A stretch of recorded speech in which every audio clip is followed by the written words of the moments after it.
Alright, hello, this is my Atlas program for the trip around the tree with the brown bear and the fox. Here we go. So as you see, we used a text command to make the bear say slow down. I'm trying to eat healthy to the fox.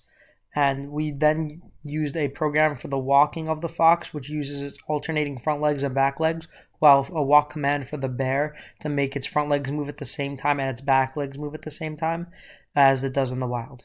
So right now they're walking around the tree while using turn commands to make a complete circle around it.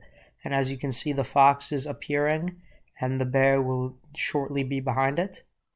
If you look, you can see how the fox's front legs alternate while the bear's front legs move at the same time. Same thing with its back, with both of their back legs.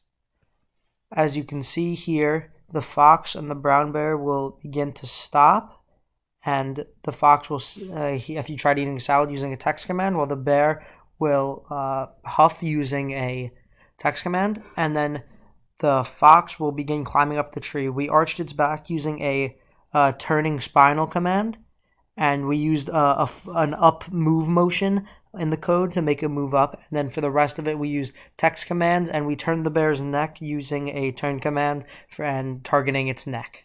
All right, thank you.